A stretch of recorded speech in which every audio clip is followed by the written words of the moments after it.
Konnichiwa! Hi, I'm Tara. My pronouns are she, him, and welcome to my channel, a welcoming and inclusive place where bigots can subject themselves to re-education. In today's episode, we're going to be talking about my trans identity. So let's get to it. Hi, I'm Tara and I identify as a cat. As you can possibly tell, I was assigned human at birth. This means that when I was born, the doctors looked at me and they made a best guess as to which species I was, and they guessed that I was a human. But unfortunately, in my case, they guessed wrong. As I grew older, the world around me was telling me that I was a human, but something didn't feel quite right. That label just didn't fit me and my inner identity. Like around 0.02% of the population, I am trans species. This means that my internal sense of my own species doesn't match the body I was born in.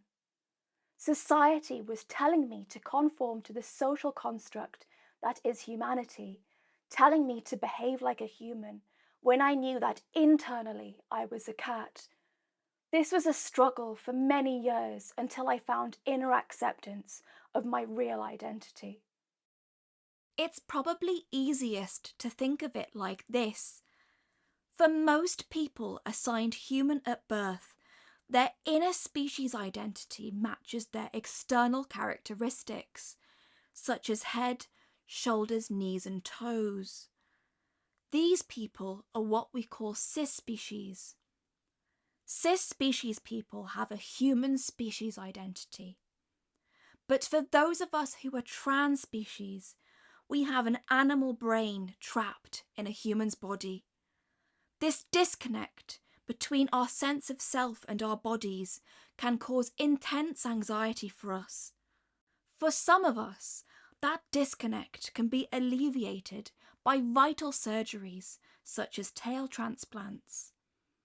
These affirmation surgeries can help save our lives and allow us to pass as the animals we truly are in an otherwise harsh and unforgiving society.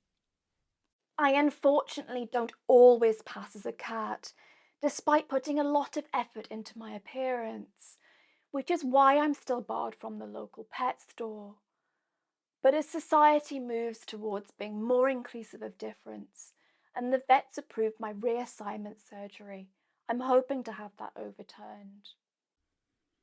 Some daily occurrences that invalidate our identities and cause us anxiety may not seem obvious to cis-specied people, but they can have a massive impact on our quality of life. My doctors, for instance, are still refusing to refer me to a vet. Despite wearing a mask, I once caught PTSD from ringing the UK National Health Service non-emergency number to ask for a vet to provide my species reassignment surgery, because shockingly there was no option for this, and the operator I finally spoke to didn't like being meowed at. I'd been waiting 26 years for a tail transplant, which is approximately 26 years longer than it takes to receive many non-elective procedures. The situation is dire, which is why I decided to take direct action. I'm bringing peaceful protest to the National Health Service in the hope they finally fix the lack of species-affirming provision for trans species youth. Cat rights are human rights. What do we want? Tail transplants. When do we want them? Within 6 weeks or so, thereabouts, ideally. Tail transplants for kids. They're fully reversible. Just trust us on that. All in all, it was a really successful protest. I think it went well and we converted a lot of people. Or I think they're people. I wouldn't want to assume their species identity.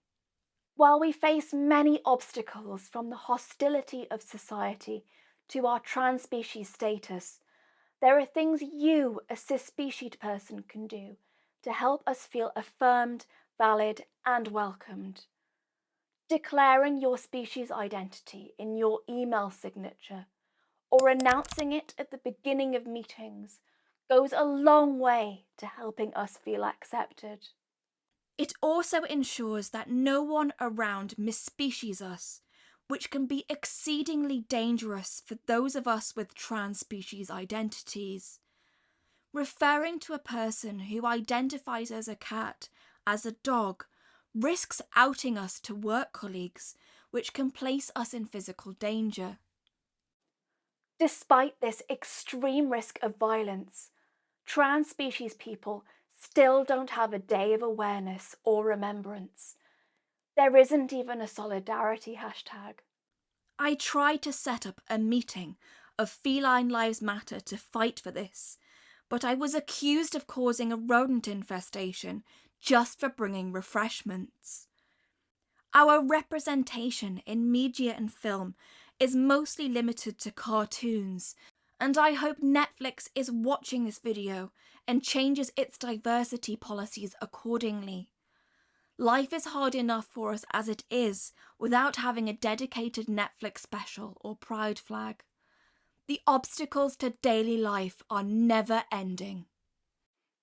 To the trans species phobes out there, know we will continue to exist no matter how many times you blow into dog whistles around us.